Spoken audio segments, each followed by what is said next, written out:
Nintendo has potentially cut off any hopes of future Legend of Zelda remakes, and that's a good thing? Let's get into it. Few franchises have been able to live up to the legacy of The Legend of Zelda.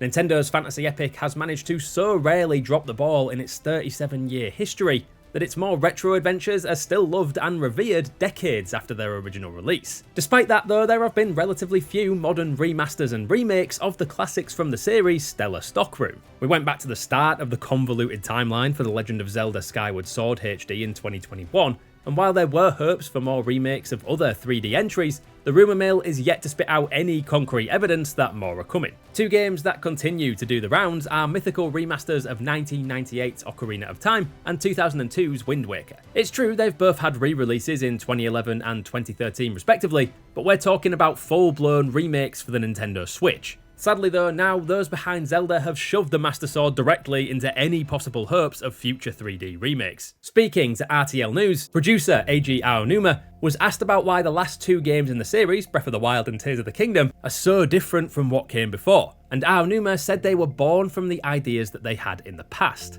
2017's Breath of the Wild and 2023's Tears of the Kingdom are open-world adventures, compared to the usually linear path in older Zelda games. Tying this to remakes, Aonuma said, "We always try to make something that offers more than previous productions. In that respect, we are not really concerned with our old games anymore." Seemingly putting a final nail in the coffin, heavily insinuating we're more likely to get a Tears of the Kingdom sequel than an Ocarina or Wind Waker remake for the Switch, Aonuma concluded, "We prefer to focus on the future." Comments that are backed up by one Twilight Princess dev who promised they hadn't been approached for a remake. But could that actually be a good thing? Obviously, more Zelda games will never be a bad thing. We're an insatiable bunch, and upgraded versions of games we loved as kids is always going to be a pretty much guaranteed moneymaker for Nintendo. And it is true that Nintendo don't exactly have a great history when it comes to game preservation. Switch Online bringing classic NES games back to a modern platform definitely helps, but playing those classic 3D Zelda games isn't easy or cheap if you don't already have them in your collection, thanks to the eShop closing on the Wii U and beyond, causing the physical copies of the games to shoot up in price as well.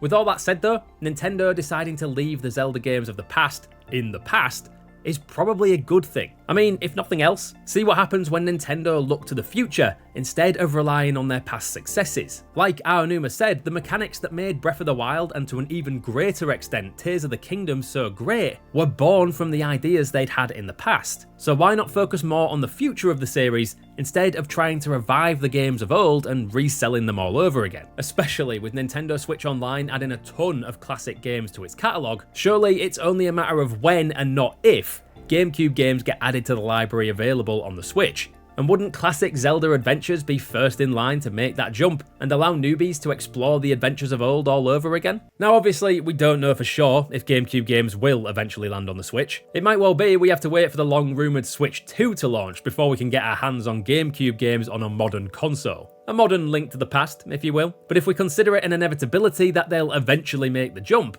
Nintendo choosing to focus on Zelda entries of the future makes even more sense. And as a final point of comparison, look at Pokemon. The series has become a beacon of the remake remaster grind over recent years, as they've slowly made their way through their back catalogue of classic games with a set of fairly mixed remakes. Don't get me wrong, many are well loved by fans, especially the older generations like me, but for every Heart Gold and Soul Silver, or Omega Ruby and Alpha Sapphire, there's a brilliant Diamond and Shining Pearl lurking to take the shine off. Sometimes less is more, and remakes of classics don't always turn out how you want them to. There's definitely potential for a careful what you wish for kind of scenario here. So maybe it's a good thing Nintendo are focusing on continuing the Zelda timeline we're on instead of taking us back. So with that in mind, what's next for Zelda?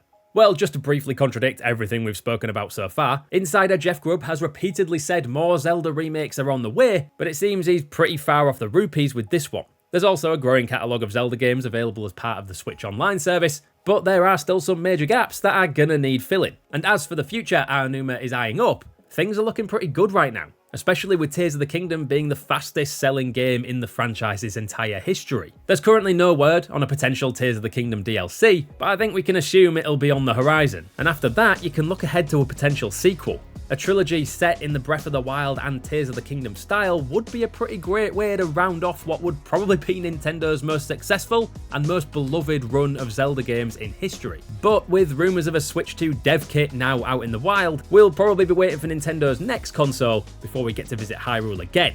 for a brand new adventure. And check out this video on why we refuse to update Tears of the Kingdom and probably never will.